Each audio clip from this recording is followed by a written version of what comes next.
And You're making the same mistake that Americans have always made about health policy, that it's a market commodity and it should be treated like a market commodity, and that people will act like it's a market commodity. It ain't true. It's not a market commodity. Mm-hmm. All right? I used to be a family doctor.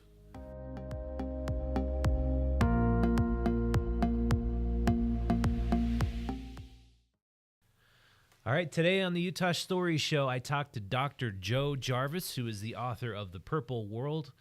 He is a doctor that condones the idea of single-payer healthcare, and he wants to do it under the auspices of state control with a nonprofit foundation. And I have a differing opinion on this because I spent time in the UK. I lived under single-payer system. I lived under nationalized healthcare, and it was terrible. And so he and I kind of debate the issue. There are some heated moments in this, but I think it's an excellent debate because I come from it with my own standpoint, my own story. He comes up at it from his own standpoint and story, and we present that in an honest, fair, balanced way. So if you're interested in healthcare, if you're interested in single-payer healthcare and the debate over the issue, I think you'll really enjoy this podcast. I grew up in suburban, upper-middle-class America. For me, it was in Phoenix, Arizona. And I was taught to believe and experienced also that the American healthcare system was best. In fact, that was kind of reconfirmed for me, or at least I thought so, when I was a missionary for the LDS Church in Austria and had to get some healthcare and didn't think it was great. But then I went into training. In medical training, I discovered pretty quickly that people were struggling. I was a family doctor and in training for family practice out on the west side of Salt Lake City in Rose Park. Not a single one of my patients had health insurance, not one. And this was back in the 80s when it was more common than it is today for people to carry health insurance. They couldn't fill a simple prescription for an antibiotic if their child had an ear infection. If it hadn't been for the Catholic nuns who operated Holy Cross Hospital as a place where patients could go, even if they couldn't pay, I don't know where I would have taken the mothers that I was helping through pregnancy, labor, and delivery. Primary Children's, likewise, was a resource, but I struggled to find places and specialists who would take care of adults. So I began to see the holes in the system. I have said this often. The most dangerous thing the average American does is go to the hospital. Yeah. I never let my family members go to the hospital without me helping them. I'm always there because I know that is a dangerous place for a person to be in. So I haven't heard that your idea is even on the table at the federal level. At the federal level, they want to federalize single-payer healthcare. Talk about the problems with doing it that way. Well, first let me answer about it's never been on the table at the federal level. It is true we have to have an act of Congress to make this happen. Because right now, federal law prohibits a state on a state or regional basis from actually doing single-payer health system reform. Mm-hmm. So there have been for many, many Congress sessions in a row, a bill before the Congress to make it possible for states to do this. The most recent version of this was sponsored by Representative Jayapal out of Washington. It was called the State-Based Universal Health Care Act. We could always have organized around this. In fact, when Mike Lee was running for Senate for the first time in 2010, he was making a big fuss about health care. That was back in the Obamacare era. And I happened to be invited to be in the studio audience when the debate occurred. And I got to ask the health policy question. And what I said to him was, the state of Vermont wants to go with single-payer health system reform. Will you support federal legislation to make that happen? The Democrat in the race said no, only Obamacare. The Constitutional Party candidate just said, single-payer, you got to be kidding. We shouldn't even be talking about it. Mike Lee said, look, I don't support single-payer personally. But if that's what the people in the state of Vermont want to do, the Constitution says they ought to be allowed to do it. And yes, I'll support that legislation. I think that kind of legislation actually will get bipartisan support in the Congress. Now, it has not gotten nearly the attention that Medicare for All has, as you pointed out. So the federal version of single payer is what most people are talking about. I don't oppose that. In fact, I would say it would be better than what we currently have. But my favorite is let's pass an enabling piece of legislation for states and let them, as the Constitution says, let them work out the details. Well, when you say you don't oppose federal single payer, and you look at the costs associated with that, aren't the costs far exceeding what we're currently paying? I mean, what wouldn't the bill to the taxpayer if we have federal single payer be in the trillions of dollars? No. People have misunderstood because the media has made it impossible for people to understand what those various studies have actually said. If we do nothing at all, we don't change anything, during the next decade or so, we're going to be spending $50 trillion on healthcare. And Medicare for all has been priced out at $32 trillion over the next decade. It's going to save a lot of money. It will save a lot of money. That 32 trillion figure is what got out there. Now look at the trillions of dollars this would cost. How would we save money when we're going to provide a service for everyone for free? I mean, how would that end up saving us money? Well, it's not for free. And as I've already said. Well, not for free, but unlimited access to health care for all, how is that going to reduce the cost of health care in the United States? It's not unlimited access. Whoever said that? Well, I mean, you could see a doctor anytime you're sick, and you wouldn't pay out of pocket, would you? Well, no, there's no out-of-pocket expense. That's true. And it's not free because we're all paying for it already. Yeah. It's not unlimited because you don't just simply say to the doctor, go ahead and do whatever surgery you want to do. And it's also the case that what you say to the average person out there is your benefit is for things that are proven to actually work and the cheapest possible alternative for that. So we immediately try to put a clamp on this clinically inappropriate care. You try to do the best you can to even out all those regional differences. There should not be a place in Utah where 10 times as many back surgeries are done. We'll figure out why that's the case and kind of get that under control. You also want to make sure that the right things do get done when they should get done. The average patient who comes in to the emergency room with chest pain ought to get an aspirin as they walk in the door. Half the time it doesn't happen. And you think we can leave it to the federal government to manage to do a better job than? Well, that's exactly my point with why I say state-based would be a better. Yeah, I think I might agree with you on your state-based idea. Where I think I would strongly disagree, unless I saw some evidence to the contrary, is that the federal government, if they had a new office managing all of our health care, that would actually save money and be a better policy than what's in place now. Medicare is a far better payer, more efficient, more likely to contain healthcare costs than any private insurance company is. And there's data to support that. And where we have allowed Medicare to be robbed by the private insurance industry in the terms of Medicare Advantage, the costs have skyrocketed compared to normal average Medicare. There is no doubt about that. Health policy data exists ripe for looking at. Medicare is a much better payer, much more efficient. Medicaid's even more efficient, but again, Medicaid is a federal and state program managed by the states. The idea of Medicare for all, right, is what you would think would be definitely cheaper than what we have in place now. There's no doubt about it. Even the opponents who published the $32 trillion figure have come up with data that says, well, it's a vast, it's more than $1 trillion a year saving over what we currently do. There's just no doubt about that. It is cheaper. Why is everybody who's a conservative Republican against it then? Well, for the same reason that you're sort of clawing at, which is it's the federal government. We hate the federal government.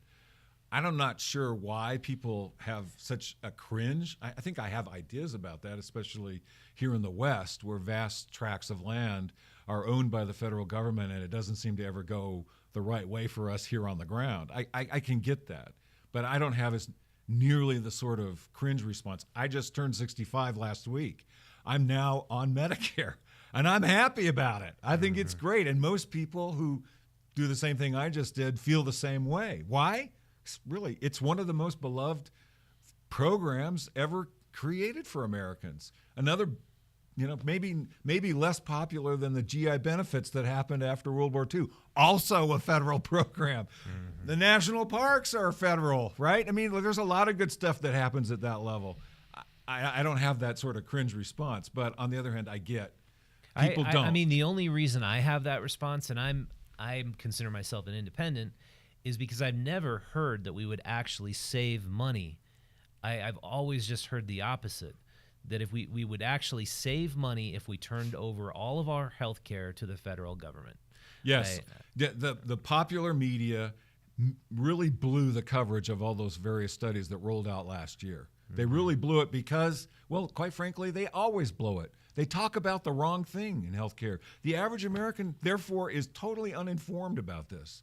The real costs of the way we do business, nobody understands that. The fact that we're already paying enough taxes to cover this, they don't get this, and the media fails to cover it. Kudos to you for letting me say it on your podcast. Well, I like to get to the truth of the matter, and so I wanted to talk about how it's gone down in other countries that are currently doing single payer and nationalized healthcare. We spent a year in the UK, and right when we arrived, we heard these broadcasts that the federal government needs to save £1 billion, so you have 5 minutes with your doctor to save the money, and we were like, no way, 5 minutes. Yeah. And so the problem was, I mean, and I see it as a basic economics problem. Anything you subsidize, you get more of. Anything you tax, you get less of. If healthcare is heavily subsidized, and wouldn't you see more people going to the doctor more often than they do now? Healthcare is already massively subsidized. It is. Yeah. I mean, let's get honest about it. The insurance industry gets a $400 billion per year subsidy just from the federal tax credit for employment-based health benefits. And then a similar size, actually larger subsidy, if that's what you want to call it, for the health care delivered by Medicare, and also separately a similar sized one for the health care delivered by Medicaid. And then another one, which is smaller, but for the CHIP program for children's health insurance. And then, and you go on from there. There's an acronym soup of programs, federal and state, that actually pay for health care. So it is heavily subsidized. The 3-point-something trillion per year spent on healthcare, well more than $2 trillion of that is tax money. It's subsidized. Yeah, okay, it is subsidized. Yeah. And I knew what patients needed. They came to see me to try to figure that out. Sometimes it was something as simple as they needed an injection, or they needed a needle stick so I could do a blood test. Do you know how many times I spent having to kind of walk people through why they had to have because they didn't want a needle stick. It hurts, right? They didn't want to have that. Mm-hmm. No, I don't want that, doc, even though it was absolutely important for them to have that. They don't like healthcare. People don't like having their bellies cut open. They don't like having their knees sawed off and replaced with equipment, right? They don't like doing that. But when you say it's not a market commodity, I understand that, but that is the situation in our country because of the insurance companies, right? You're never directly paying for anything if you have insurance. So if your doctor, like you said, tells you need back surgery and the back surgery is going to cost $30,000, what do you care? You're not paying it any more out of pocket. You're going to believe your doctor and you're going to get that back surgery. But if you have a out of pocket expense and your doctor's telling you it's $30,000 for back surgery, I would think as a consumer you'd be, well, is there something cheaper? Is there something less invasive, less expensive? I mean, don't you see that as being a valid point? No, it doesn't work at all like that. 80% of the money spent in the American healthcare system is spent on urgent situations. People fall down in the street and they have a problem, or they get injured on the highways, something like that. They have a stroke, have a heart attack. I used to have these debates about market versus non-market with an anesthesiologist who works at the University of Utah Health System. And he was the big market guy. All we need to do is make this more market-like, right? One time we would go to various places, get invited to the same panels, and it was because there was going to be sparks that people like to see that. Mm-hmm. So one time we had one of those, and I hadn't had a confrontation with him for months, And I threw some of the red meat out there for him to react to, and he didn't react. And I said afterwards, "Where were you? I mean, they came looking for a show and you didn't give it." And he said, "Well, I changed my mind. About 6 months ago, I was shaving and I fell down on the floor with a heart attack." He said, "Here I am. I'm an anesthesiologist. I know what to do. I know what choices have to be made for people with that kind of problem, but I was totally incapacitated. The only thing I could do was pray. Hope that somebody came who knew what to do, that they took me to a place that I got the care that I needed because there wasn't a single thing I could do." Well, where I agree with you on that point is I believe that we should have a safety net for sure. I think catastrophic injuries, catastrophic illnesses, things that could absolutely devastate you financially, the government should step in at that point. But where I tend to disagree. Wait, did you hear what I said? That's 80% of the money. So okay, that's so the safety net is the net. It's all of it, or at least 80% of it. That's ridiculous. You're going to try to pretend that that's on the margin when it's most of what we do in terms of expense? That's ludicrous. You make a policy that works for everything based on the 80%, not on the 20%. Well, I think that, I mean, when we were in the UK, like I'll go back to that point, Okay. the reason they needed to save £1 billion is because too many people were spending too much time going to see the doctor for every little problem they had. And my brother worked at Primary Children's Hospital. The majority of cases they would see would come from, not the majority, many of the cases they would see would come from illegal immigrants with sick babies. Any kind of sickness they had, they knew they would get treatment right away. They knew the treatment would be effective.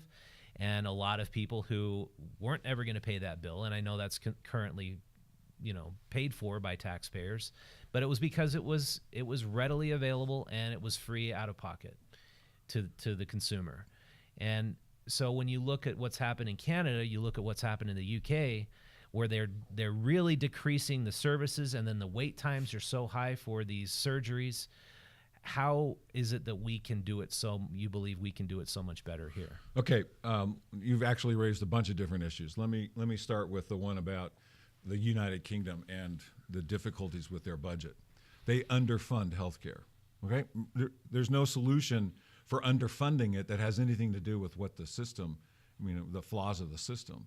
They've just underfunded it. They pay less than 1/3 per capita what we do for healthcare. That means their taxpayers have far less to pay for their socialized system, and that's another difference with what I'm proposing. That is, their system actually owns and operates the hospitals, and the doctors and nurses are all salaried. They're part of the government service, the National Health Service. That's a different proposal. When you underfund it, though, you underfund it. It isn't because people are going in too much or whatever. You can pick on any part of the system and say, well, that's the problem. No, the problem is you're not appropriating enough money for the real costs of modern clinical health care. All right? That's it. It's as simple as that. They've repeatedly made that mistake over the years. Nonetheless, people in the UK are much happier with their healthcare system than the people in the United States are with ours, and that's data that's out there. Really? National surveys repeatedly show the National Health Service in Britain is much more popular and people are much more satisfied with it than what we have in the United States. All right. Thank you for listening and watching the Utah Stories Show. As always, the Utah Stories podcast is brought to you by the Made in Utah Festival. So upcoming, we've got in May our big Brewers Fest. It's sure to be an awesome event. It's May 11th. Mark your calendars from 5 p.m. to 10 p.m. At the event, we're going to have all the best breweries in Utah come out with the brewers presenting their favorite brews and talking about what makes them special, what makes them awesome, where you'll get to sample all these different beers, and it's sure to be super great. So visit madeinutahfest.com for ticketing information. Tickets are only $5 to that event because it's the first time we're ever doing it. So it's like one of the most economic beer festivals you'll be able to attend. Also, if you're interested in picking up Utah Stories magazine, our current issue is all about women in business, women who have power, and women who are building community. It's an awesome issue. It's found in 800 locations all over Utah, especially in downtown Salt Lake City and Sugar House. It's free. But if you'd like to subscribe to the magazine, visit utahstories.com and look for the subscribe button, and we will mail you a copy. All right, thank you for watching. This has been another episode of the Utah Stories Show. My name is Richard Marcosian, signing out.